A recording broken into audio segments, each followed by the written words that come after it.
You ever feel like your own family built a life and left you out of it on purpose? That's exactly what happened to me.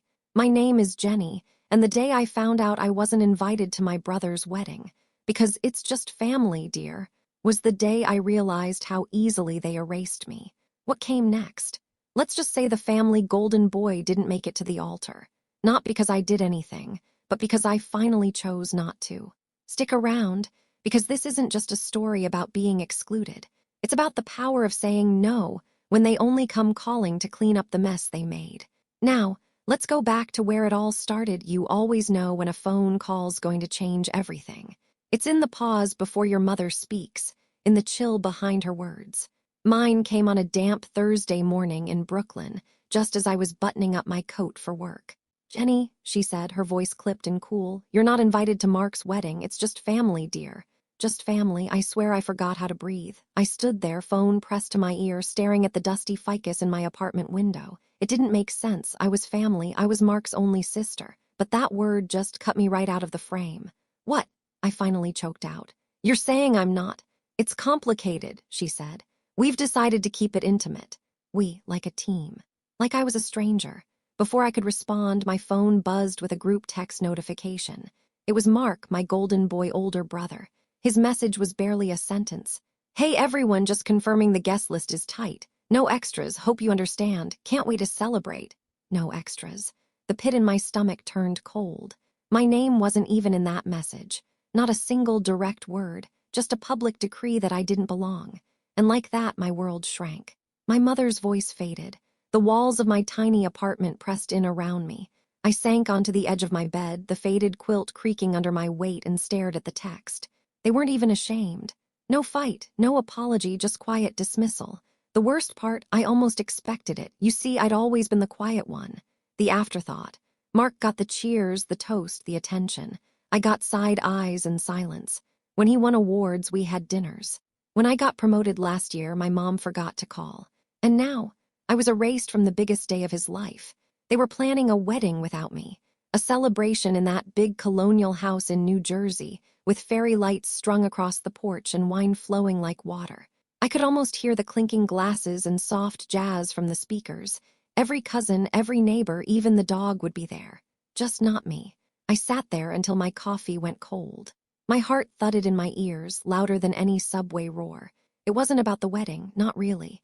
It was about a lifetime of being put second, no last. So I did what any rational woman might do when her family casually cuts her out of their lives. I got mad, I got quiet, and I started planning, not revenge, not yet, just distance.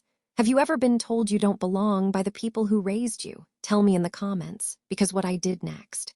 That was the first step in finally choosing me. That night I didn't cry. I didn't scream into a pillow or call anyone for sympathy. I didn't even reread the group text or replay my mother's voice. I just sat on my couch with the overhead light off, watching headlights flicker past my window like ghosts of lives I'd never lived. And then, sometime around 3 a.m., I opened my laptop. Google, last-minute flights from NYC. I didn't even know where I was going. I just knew I needed to leave.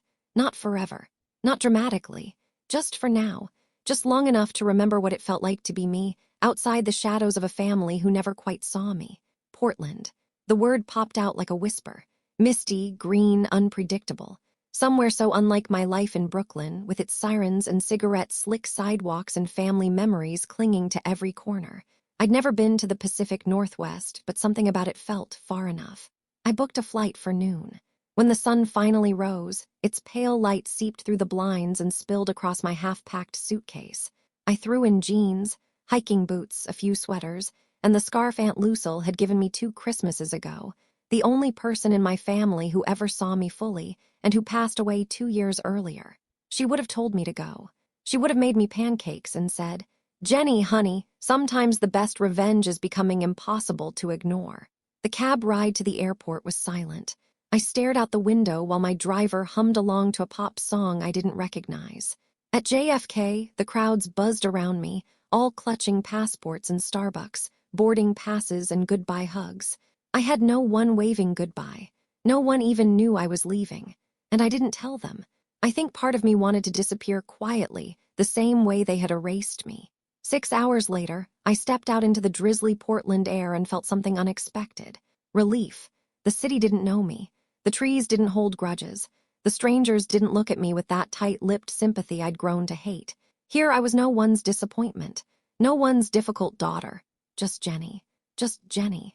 I checked into a tiny inn outside the city, a converted craftsman tucked behind a bookstore and a cafe that smelled like cinnamon and stories. My room had a slanted ceiling, creaky floorboards, and a window with foggy glass that looked out over a street lined with crooked trees. That first night I didn't sleep much, but I did breathe, and that was something. The next morning I walked. I wandered aimlessly through wet sidewalks and hidden alley murals, past coffee carts and vinyl shops and moss-covered benches. I stopped for tea at a cafe where no one asked me about Mark. No one looked at me like they were about to say, "It's just family, dear." It was the first time in years I wasn't preparing for someone else's expectations. I thought about all the times I'd bent myself into someone else's shape, helping with Mark's college essays because he's better with numbers, organizing Mom's birthday party while she gushed about how thoughtful Mark was for remembering the champagne, skipping my own vacation to attend his law school graduation. I had been the scaffolding for everyone else's moments, but now I was gone and no one noticed. I spent that evening curled up in the inn's common room, reading a used paperback and sipping hot cider. A couple next to me played chess. A girl in a raincoat doodled in a sketchpad.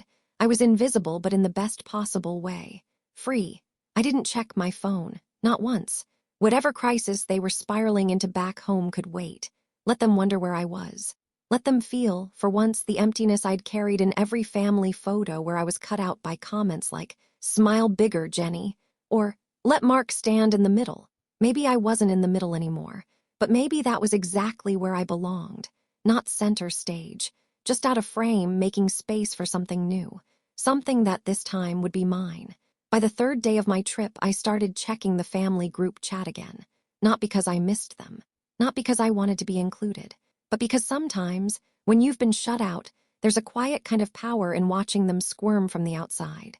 The chat was called Home Base, a name I'd created years ago when I still believed we were one. It had been mostly dormant for weeks, but now it buzzed with bubbly emojis and photo uploads. Mark posted a selfie with his fiancée, Serena, holding up a glass of champagne in front of the fireplace at my parents' house. "Final venue deposit is in," he wrote. "Big day coming soon." The replies came in fast. Mom sent a flurry of hearts. Dad dropped a thumbs up, then an awkward joke about walking Serena down the aisle if Mark gets cold feet. Serena chimed in with a countdown sticker and a boomerang of herself spinning in her white rehearsal dress. But underneath all the glitter and gifts, there was a nervous rhythm I hadn't seen before. Mom's messages were off, not in tone, but in frequency. She was posting too often, double texting, replying to her own messages with anxious corrections. One post stuck out. A blurry photo of a kitchen table covered in receipts, notebooks, and what looked like a calculator. "Budget night, almost there," she wrote. No one responded. I leaned back in the bed at my little Portland inn, my tea cooling beside me. Something was off. The next day there was another post, this time from Dad. A picture of Mark laughing on the patio with Serena, both of them holding glasses of red wine. The caption read, "Let the good times roll," but it was the background that caught my eye. Behind them, through the open patio door, was a whiteboard propped on a chair. Zooming in, I could barely make out scribbles of what looked like numbers, crossed-out figures, and the word deadline. My fingers hovered over the keyboard. I could have replied, could have asked what deadline they were worried about, but I didn't. I just watched. Mark sent another message 2 hours later, this one with a selfie and a tuxedo rental. "Fit check, wha' do you think, fam?" Only Serena and a cousin replied. Mom didn't say a word. That's when I knew. Things were unraveling back home, and I wasn't there to hold the threads together this time. I went for a walk to clear my head, letting the Portland drizzle soak into my sleeves. There was something about the mist that felt like memory, soft, clinging, hard to shake. I wandered into a bookstore and lost myself in the poetry section, flipping through lines about abandonment, forgiveness, and names written in sand. I don't know why, but that night I dreamed of the house I grew up in. I saw the kitchen, the old tile I once scrubbed while Mom barked at me about leaving streaks. I saw Dad's creased forehead behind his reading glasses, his pen tapping against overdue bills. I saw Mark at age 10 getting praised for fixing the remote while I stood off to the side, holding the batteries he'd forgotten. In the dream, they all looked at me, and then turned away. When I woke up, my phone had a new notification. It wasn't a message, it was a photo. A group pic from my parents' living room. Mark, Serena, Mom, Dad, and a few cousins, all toasting something with cheap champagne. The caption read, "To the big day, 3 weeks to go." Everyone looked tense. Their smiles didn't reach their eyes. Serena was turned just slightly away from Mark. Mom was holding her glass too tightly. Dad's jaw was clenched like he'd just heard bad news but was pretending he hadn't. I zoomed in again. On the wall behind them was a calendar. The date Friday was circled in red, and underneath it, written in my mother's precise cursive, "Loan due." I stared at that word for a long time. I didn't know what it meant yet, but I had a feeling that my absence wasn't just inconvenient anymore. It was becoming a problem. And if they were counting on me to come fix it, they were in for a very long wait. Portland's air had a way of crawling under your skin. By the 5th day, I'd walked so many forested trails I'd stopped counting steps. My boots were caked in mud. My cheeks stung from wind. But my chest, it felt lighter. Like every breath I took peeled away one more layer of bitterness. I found myself on a coastal trail that curved along a cliffside. Moss-covered rocks, gulls circling above, waves crashing far below like some ancient private language. I wasn't thinking about the wedding, or the texts I hadn't answered, or the silence from my mother. I was just walking. That's when I heard her laugh. It was sharp and free, echoing off the rocks like a song that didn't care who heard it. I turned to see a woman, maybe my age, maybe a few years younger, kneeling on a patch of damp grass, photographing a patch of wildflowers poking through the moss. She had curly dark hair tucked into a mustard beanie and wore mismatched gloves. She noticed me watching and grinned. "They bloom late this year," she said, standing and brushing off her knees. "I always forget how stubborn life can be." I gave a polite smile, ready to walk on, but she tilted her head. "You're not from here, are you?" I hesitated. "Brooklyn," she pointed at my scuffed boots. "Thought so. You've got the look of someone trying to outwalk something." I couldn't help it, I laughed. "Is it that obvious?" She shrugged. "Only to someone who's done the same." That was how I met Clara. Clara, the florist/part-time poet who spoke like she'd read your heart before you opened your mouth. She asked no questions I didn't want to answer, didn't pry into the pain behind my quiet. She just walked with me for a while, pointing out tide pools and explaining the names of local birds. At the trail's end, she paused. "There's a dinner party tonight, not fancy. Just a few of us misfits who cook too much and talk too loud. You should come." I blinked. "Me?" "Yeah, you bring wine if you want. Or nothing, just yourself is good." I hadn't been invited to anything in I didn't even know how long. For a moment, I almost said no. The voice in my head, my mother's voice, whispered, "Don't impose. You'll make it awkward. You don't fit in." But another voice, mine, whispered louder, "Say yes, just this once." Clara scribbled her address on a napkin and handed it to me like a secret. That night I stood outside her house, a faded blue bungalow with a crooked mailbox and wind chimes that sang like glass laughter. I almost left. Then the door opened, and Clara waved me in like we were old friends. Inside, the house glowed. Mismatched chairs, pots of pasta steaming, people shouting over music and laughing with their mouths full. No judgment, no calculation. No one asking if I RSVP'd or whether I brought the right gift, just life, raw and loud and real. Clara introduced me as Jenny from the East Coast, who walks like she's unraveling and somehow still standing. I should have been embarrassed. Instead, I laughed until my ribs hurt. Someone handed me a plate. Someone else poured me a glass of red wine. I sat between a woman named Mo who made her own soap and a guy named Devin who taught guitar to kids in foster care. They didn't ask about my family. They asked what made me happy, what kind of sky I missed, what food I'd cook if I could only make one dish for the rest of my life. I hadn't had a conversation like that in years. Somewhere between the garlic bread and the last pour of wine, I felt something shift. I felt seen, not as the daughter who was too quiet, not as the sister who didn't sparkle like Mark, not as the ghost in the family album, just Jenny. By the time I left, Clara hugged me like we'd known each other for years. "You're good company," she whispered. "You don't owe anyone an explanation for existing, you know." I walked home with her words buzzing in my chest. No one had ever said that to me, not once. And as I curled into bed, phone still untouched, I realized there was a whole world outside the circle I'd spent my life trying to belong to. And maybe, just maybe, I didn't need their seat at the table anymore, because I was starting to build my own. I didn't check my phone for 3 full days. Not once. Instead, I let it sit at the bottom of my tote bag, silenced, while I lived like someone no longer tethered to obligation. Clara took me to a local poetry reading. I helped Mo make soap in her garage, lavender and lemon zest. I even stayed up late one night sketching out a recipe for lentil stew I wanted to try, something that would have been laughed off at home as too weird or too earthy. For once, no one was measuring my worth by how useful I was. But on the morning of the 4th day, curiosity tugged at me. I turned on my phone while sipping coffee in a sun-drenched Portland cafe, half expecting a handful of messages. Instead, it was a deluge. 14 missed calls, 9 voicemails, dozens of texts from my mother, my father, even Mark. The tone was scrambled, like no one had agreed on how to talk to me. From Mom, "Jenny, dear, just checking in, hope you're safe." 3 hours later, "I know you're busy, but we really need to talk. Please answer." Then, "Jenny, this isn't funny, we need your help." Mark's message was less subtle. "Can you be an adult for once and call us back? This is serious." And then the one that made my stomach clench. "The venue needs the final payment by Friday or they cancel. If you won't help for us, at least think about how this affects Serena."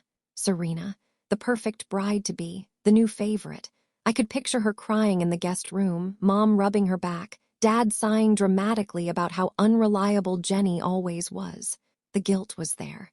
Of course it was. It had been planted deep years ago like a seed. But something else rose stronger, a strange, almost thrilling calm. Because I hadn't done anything. Nothing cruel, nothing loud. I hadn't stormed out or made a scene or gone on Facebook to air family drama. I had simply disappeared. And in my absence, everything was falling apart. That night, I listened to the voicemails. Not all of them, just enough to catch the pattern. Mom's voice went from sweet to sharp in seconds. "Jenny, we're just trying to figure things out. It's not fair for you to disappear like this. We've always supported you. When you were figuring things out after college, when you changed jobs, remember? It's one signature. You have the best credit in the family. The bank already flagged the application without you." So that was it. That's what this was all about. They needed me to co-sign. That invisible, unspoken contract that comes with being the reliable one, the one who never asks for help, the one who's expected to save the day, even when she wasn't invited to it. The final voicemail was from Dad, his voice low and edged with frustration. "I know you're upset about the wedding stuff, but this is your family, Jenny. We need you. Mark needs you. You're the only one with a clean credit line. We'll make it up to you. But right now, we need that signature." I stared out the cafe window for a long time after that. The rain had started again, tapping softly against the glass. I imagined my mother at the dining room table, calculator in hand, muttering about how ungrateful I was. My father pacing, muttering, "We'll figure it out," while doing nothing. Mark scrolling through groomsmen gifts, assuming it would all somehow fall into place. They'd all been counting on my silence, on the part of me that still wanted to be needed. But here's the thing they forgot. Need only works if the door swings both ways. If you're never invited, you're not obligated. If they erase you, they can't expect you to write them back into the picture. I sipped my coffee slowly and deleted every voicemail, one by one. I didn't answer the texts. I didn't return the calls. Instead, I opened my notebook and started writing down a list of places in Oregon I hadn't seen yet. Because while they were scrambling to make numbers add up, I was finally subtracting myself from the equation. And let me tell you, that kind of math felt like freedom. They didn't stop calling. If anything, their desperation multiplied. Each morning, my phone lit up before sunrise. Voicemails from Mom filled with false calm. Messages from Dad that began with "Jenny, listen," and always ended with thinly veiled frustration. Even Mark, who used to ignore my birthday most years, was suddenly the most attentive sibling on earth, dropping texts like breadcrumbs trying to lure me back. "I know we've had our issues, but this wedding is important. We're family. That still matters, right? It's just one signature, you're overreacting." But here's the thing about silence. Once you step into it fully, it becomes its own kind of armor. I didn't reply, not once.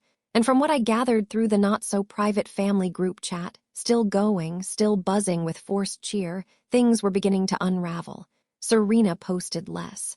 The countdown stickers disappeared. Mom's messages grew more clipped. And then came the real sign something had shifted. A photo of Dad sitting at the dining room table, surrounded by bills, his reading glasses halfway down his nose, looking 10 years older than usual. "Making it work, 1 penny at a time," Mom captioned it. But the joke didn't land. No likes, no replies, not even a pity emoji. Clara noticed I'd been quieter than usual and asked if I was okay. We were sitting outside a food truck that served smoked jackfruit tacos and fennel slaw wrapped in wax paper. "Just watching a fire from far away," I said, only half joking. "Sounds like you used to live in the fire," she replied, licking hot sauce from her thumb. "Yeah," I admitted. "I think I did." Clara didn't push for details. She never did. But that night, in my tiny rented room above the cafe, I scrolled through the family chat again. Not because I missed them, but because I needed to know how far they'd fall before they stopped pretending they didn't need me. It was worse than I thought. One message from Mom to Mark stood out, not meant for the group, but accidentally posted publicly. "If she doesn't call back today, we'll have to tell the venue we can't make the payment. Your father's already maxed the cards. I told you this was too much." Mark responded instantly, but only with one word. "Handled." No response followed. It was like watching a stage collapse from behind the curtain. That night, they tried calling again 7 times in a row. I turned my phone off. Let them feel the silence. Let them sit in the chaos they'd built, brick by selfish brick. I wasn't being cruel. I wasn't being petty. I was just done. Done being the reliable fallback. Done being the invisible backbone. Done being invited only when it was convenient to them, and discarded the moment I wasn't useful. And you know what? I slept like a rock. The next morning, I didn't check for updates. I made banana pancakes with Clara and Mo in their shared kitchen, laughing over a broken spatula and someone's burnt toast. And when Clara offered to drive us all up to Cannon Beach for the day, I didn't hesitate. While my mother probably sat on hold with the bank, while Mark paced and panicked, while Serena tried on a dress she might never wear. I stood on a windy shoreline, wrapped in a borrowed jacket, toes digging into cold sand. No phone, no guilt, no obligations, just the rhythmic hush of the tide like a promise. This is what peace sounds like when you finally stop begging for it. The sky was gray again. In Portland, that meant comfort more than gloom, like the world itself understood the need to go quiet, to pull inward, to rest. I sat alone in a tiny cafe tucked between a comic shop and a laundromat, sipping oat milk chai and listening to rain tap gently against the windows. And then, for the first time in 2 days, I turned my phone back on. It vibrated violently in my hand, like it had been holding its breath, too. 17 missed calls, 10 new voicemails, a full screen of texts. The name that appeared most, Mom. The second most, Mark. Not one from Serena. I started with the messages, just to feel the temperature of the storm. "Jenny, please call me. I don't know what you're trying to prove. This is serious. The bank said no again. They're calling it incomplete financial risk. We need you. It's your brother's wedding, for God's sake. You're really going to let everything fall apart after all we've done for you?" I paused at that one. After all we've done for you. The phrase landed like a slap. All I could think of was every late-night airport pickup I'd done, every birthday they forgot, every family trip where I was handed the camera instead of being invited into the photo. Everything they'd done for me was built on a story they wrote, and one I no longer accepted. The voicemails were even more frantic. Mom's voice trembled in the first one. "Jenny, it's your mother. I need to hear your voice. The venue says they need full payment by Friday or the date's gone. And we've already sent out invites. Serena's parents are asking questions. Your father is, well, he's not handling it well. Call me back, please." In another, she didn't bother with pleasantries. "You've made your point, you're angry, we understand, but you've had your little vacation. It's time to be part of this family again. We need that co-signature." I stopped the playback halfway through, because in her voice I heard something new. It wasn't guilt, not regret, certainly not apology. It was panic. Pure, rising, irreversible panic. Not because they missed me, because they were losing control. And they were finally realizing I wasn't going to save them this time. I opened a blank text, typed out, "I saw your messages," and then deleted it, because I wasn't going to soften the silence with half answers or polite refusals. I wasn't going to explain myself to people who'd never cared about the why behind my choices, only the convenience. Instead, I took a slow breath and looked out the window. City outside was in no rush. People walked under umbrellas, dogs in raincoats trotted beside them. A boy with headphones danced across the crosswalk like no one was watching. Life continued. My life continued. And I didn't owe anyone an entry pass anymore.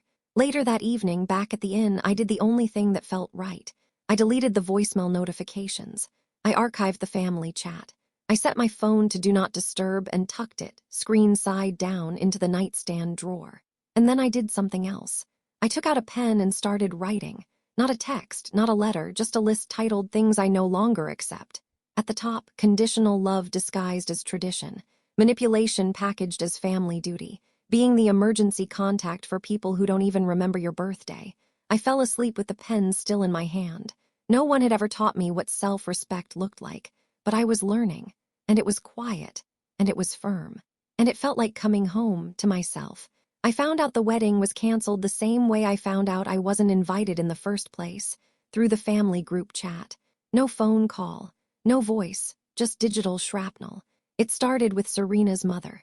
She wasn't even part of the chat, but someone had screenshot her Facebook post and dropped it in without comment. To those asking about Mark and Serena's wedding, it has been postponed indefinitely. We appreciate your understanding during this difficult time. Please direct questions to the couple directly. Postponed indefinitely. A soft phrase that felt like a cracked wine glass. It doesn't shatter loudly, but you know it's useless now. The chat exploded after that. Cousin Tyler asked if it was a joke. Aunt Mari demanded clarification. No one answered. Then, like clockwork, Mark posted, "Sorry, everyone. Venue fell through last minute. We'll reassess soon. Appreciate your support." That was it. No apology. No admission. Just a vague shrug, as if the most elaborate event of the year hadn't just evaporated overnight. But I knew better. I went to Serena's Instagram next, just to confirm. Everything was gone. Every post. Every photo. Every caption with hearts and hashtags and countdown to forever text scrubbed like it never existed. Her profile was blank. Private. The final nail came from my cousin Amber, who texted me directly, something no one had done in weeks. "I don't know what happened exactly, but your mom was crying on the porch when we showed up. Some guys from the venue showed up too. It was bad." I could picture it. Mom standing there in her pearls and pressed slacks, trying to pretend she hadn't bet it all on a fantasy. Dad behind her, probably blaming the weather or a banking glitch. Mark fuming because someone finally told him no. And Serena, she was smart enough to walk. What I didn't expect, what I should have expected, was how fast the blame shifted. That night my voicemail blinked again. I let it play over dinner in my room just to see how far they'd go. Mom's voice was ice wrapped in velvet. "Well, I hope you're happy. Everything fell apart. Serena's family is humiliated. Mark is devastated. This is on you, Jenny. All you had to do was answer. One signature, one call. But no, you had to make a point. I hope it was worth it." She didn't cry. She didn't plead. She assigned blame like a verdict. It was surreal. Because the only thing I'd done was nothing. I didn't destroy the wedding. I didn't lie to vendors or make promises I couldn't keep. I didn't overspend or take out loans with shaky credit. I didn't design a dream around assumptions and entitlement. I simply didn't come running when they snapped their fingers. And that was enough to burn it all down. It should have crushed me, hearing that message. The guilt should have surged. But it didn't. Because deep down, I knew they were never really planning a wedding with me, just around me. And when their house of cards finally collapsed, they reached for the one piece they'd always expected to hold, me. But I wasn't there anymore. And now their silence wasn't icy or smug or dismissive. It was empty. I stepped out onto the tiny balcony of my room, wrapped in a blanket, letting the rain kiss my skin. Below, the street hummed softly, cars passing, someone laughing, a dog barking once. Real life. Unstaged, honest. I didn't feel victorious. I didn't feel cruel. I just felt done. Done trying to earn a seat at a table that was never set for me. They had chosen to exclude me, and I had chosen to stay gone. And now the silence was mine, and I wasn't giving it back. The voicemail came at 2:13 a.m. I didn't see it until the next morning, sunlight slanting through the curtains in ribbons of pale gold. My body was wrapped in soft linen sheets, my head still buzzing with laughter from the night before. It had been spontaneous, another one of Clara's impulsive gatherings. A let's not let the rain win dinner that turned into an impromptu rooftop jam session. Mo had brought candles. Devin brought a guitar. I brought a pie I'd half burned, but no one complained. It was joy. Plain, imperfect joy. The kind of night my family would have mocked for being messy or bohemian. The kind of night I'd never had with them. So when I saw the new voicemail notification, my mother's name in bold, I hesitated. For a full minute, thumb hovering above the play button. not out of fear, but because I didn't need to listen. I knew what it would say, something trembling and distant, something laced with guilt but not remorse, something meant to twist my silence into cruelty, my absence into betrayal. Still, I pressed play. "Jenny!" My mother's voice was soft, worn out. "I don't know if you'll even listen to this. I guess I just wanted you to know that we're home now. The wedding's off. Serena moved her things out last night. Mark hasn't spoken to us all day." A pause. I could hear her breathing, the shuffle of fabric in the background like she'd turned away from the phone mid-thought. "Your father's pretending he's fine. You know how he is, and Mark, he's blaming everyone, but mostly you. And I guess so am I, even though I know it's not fair. I know we didn't handle things right. Another pause, longer this time. It's hard, Jenny, watching everything fall apart and not knowing how to fix it. I keep thinking if you were here, maybe things would have gone differently." I waited for the apology that never came. "If you get this, just know we're thinking of you. I don't expect you to call. I'm not even sure you should. But that's it, I guess. Goodbye." Click. No, I'm sorry. No ownership. No truth. Just a strange, sagging sadness, like a balloon let go too late, too tired to rise. I didn't cry. Instead, I looked around the room. My sketchpad was still open on the nightstand, a half-finished drawing of a pine tree line by the coast. My mug from the night before sat half-empty, lipstick smudged at the rim. My boots were by the door, caked in trailed dust and rain. This was my life now. Not a detour, not an escape. A beginning. That afternoon, Clara texted. "Weather's decent. We're doing a fire pit at the cliffs. Bring something warm and someone weird." I smiled, texted back, "On my way." And I brought cupcakes. From the cafe downstairs, nothing fancy, just soft, sweet, and a little messy like all the best things are. We sat under a sky full of soft clouds and crackling flames. Devin played something slow on his guitar. Mo recited a love poem she wrote about her cat. Someone brought a Polaroid and kept taking blurry, badly lit photos none of us minded. At one point, Clara turned to me, wine in one hand, marshmallow in the other. "Hey, Jenny," she said. "Yeah," she grinned. "We're really glad you showed up."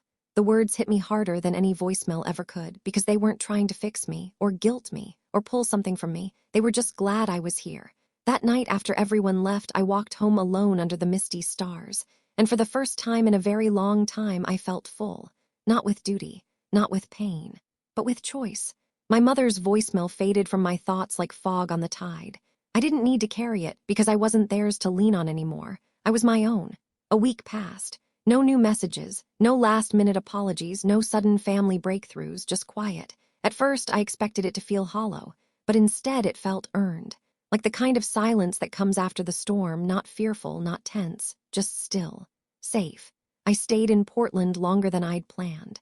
Long enough for the barista at the corner cafe to learn my name. Long enough for Clara to steal my jacket more than once. Long enough to stop counting the days since the wedding imploded. The ache of exclusion had softened into something else, something cleaner. A scar, not a wound. One morning, I woke to a message from the airline about unused flight credit. Brooklyn. The word landed with a dull weight. The truth was I didn't want to go back. Not yet. Maybe not ever, not in the way they expected. And that's when I opened the family group chat for the first time in over 2 weeks. It was still there, frozen in digital amber. The last message had been from Serena's cousin, asking whether she should cancel her hotel reservation or if things were still happening. No one had replied. I typed slowly.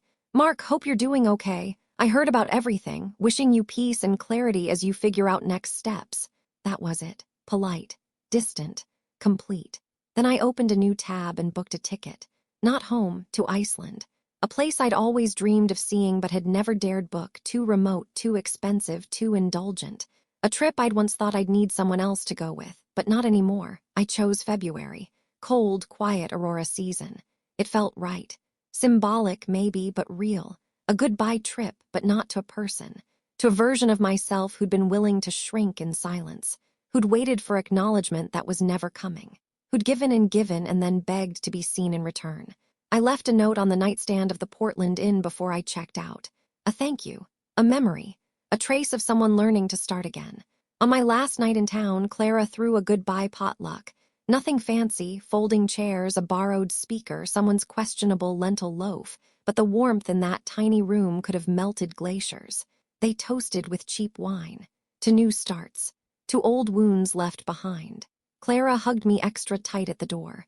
"You know," she said, "when I met you on that trail, I thought she's got a storm behind her."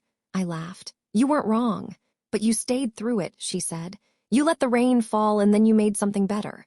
"I'm still making it," I said quietly. "Good," she whispered. "Keep making." Back in my room, I packed slowly. My phone buzzed once, an Instagram notification. Mark had posted a photo, no caption. Just him alone at a beach somewhere, staring out at the water. I didn't like it. I didn't comment.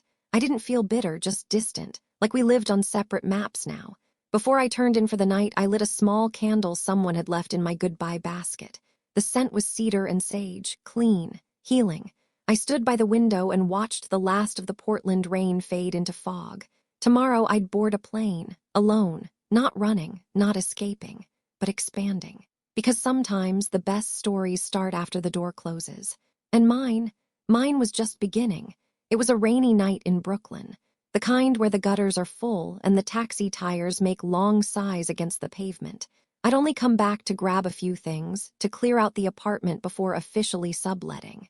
My flight to Iceland was in 36 hours. I had no plans to tell anyone I was in town, which, of course, is exactly when they came. It was nearly 9 p.m. and I was folding laundry when the buzzer rang 3 times in quick succession. I froze.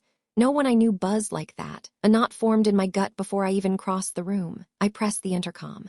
"Hello!" Silence at first, then a familiar voice, too careful, too composed. "Jenny, it's Mom." Behind her, I heard movement, more voices. "Please let us up. We just want to talk." My hand hovered over the release button. I didn't press it. Instead, I walked to the window.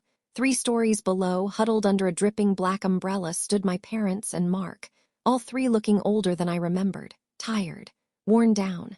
Mark looked like he hadn't slept in days. My father's coat was too big on him. My mother was wearing heels she used to carry with confidence, now soaked and sinking into the sidewalk. I didn't move. The buzzer rang again, and again. Finally, I sighed and walked to the elevator, pressing the button and waiting. I didn't want to do this in the hallway. If they were coming up, they could see me on my terms. When the knock came at my door, I didn't rush. I opened it slowly. 3 stunned faces greeted me. None of them spoke for a full breath. Mark was the first to try. "Jenny," but I raised a hand. "Don't," I said softly. "Just say what you came to say." My mother stepped forward, clutching her purse like a lifeline. "We made mistakes," she said. "Terrible ones. I thought I was doing what was best for everyone. You always seemed so strong." My father cleared his throat. "We thought you didn't need us, that you were fine." I said nothing. Mark looked at me, eyes red. "I messed up, I know that, but the wedding, Serena, all of it, it fell apart, and I blamed you, but the truth is I counted on you fixing it, like always." There it was, the honesty, too late, but real. "We came to say sorry," my mother added, "and to ask. Well, if you'd consider helping us still. The house, the debt, it's worse than we admitted. And your credit." I held up a hand again. They went quiet. I stepped back from the doorway. For one tiny second, their faces lit with hope. But then I reached for the suitcase beside me. It was already packed, already zipped. I pulled it behind me and stepped into the hallway. Then, without a word, I gently closed the door behind me. Mark blinked. "Wait, where are you going?" The elevator dinged at the end of the hall. I walked toward it, steady steps, heart calm. My mother called after me. "Jenny, please don't just walk away." I didn't turn around. I pressed the button. The doors slid open with a soft whoosh, and I stepped in. They didn't follow. They just stood there, all 3 of them, still soaking from the rain, still carrying everything they refused to see until now. The doors began to close, and just before they did, I met my mother's eyes one last time. I didn't smile, I didn't cry, but I did nod. A small, firm gesture that said everything I needed to say. "I heard you, I see you. But I'm not coming back." The doors shut, and I was alone. As the elevator descended, my reflection stared back at me from the mirrored panel. For the first time in a long time, I saw someone I respected. Not because she forgave, not because she fixed it, but because she finally chose herself. Outside, the rain was still falling. But this time, it didn't feel heavy. It felt like cleansing, like beginning. I stepped out onto the street, suitcase in hand, and walked toward the cab waiting at the curb. Iceland could wait. Tonight, I just needed the wind on my face, the hum of the city, the echo of a door I didn't have to open again. And maybe tomorrow, a new chapter. One I'd write in my own ink, on pages no one else could tear out. Because this time, the story was mine.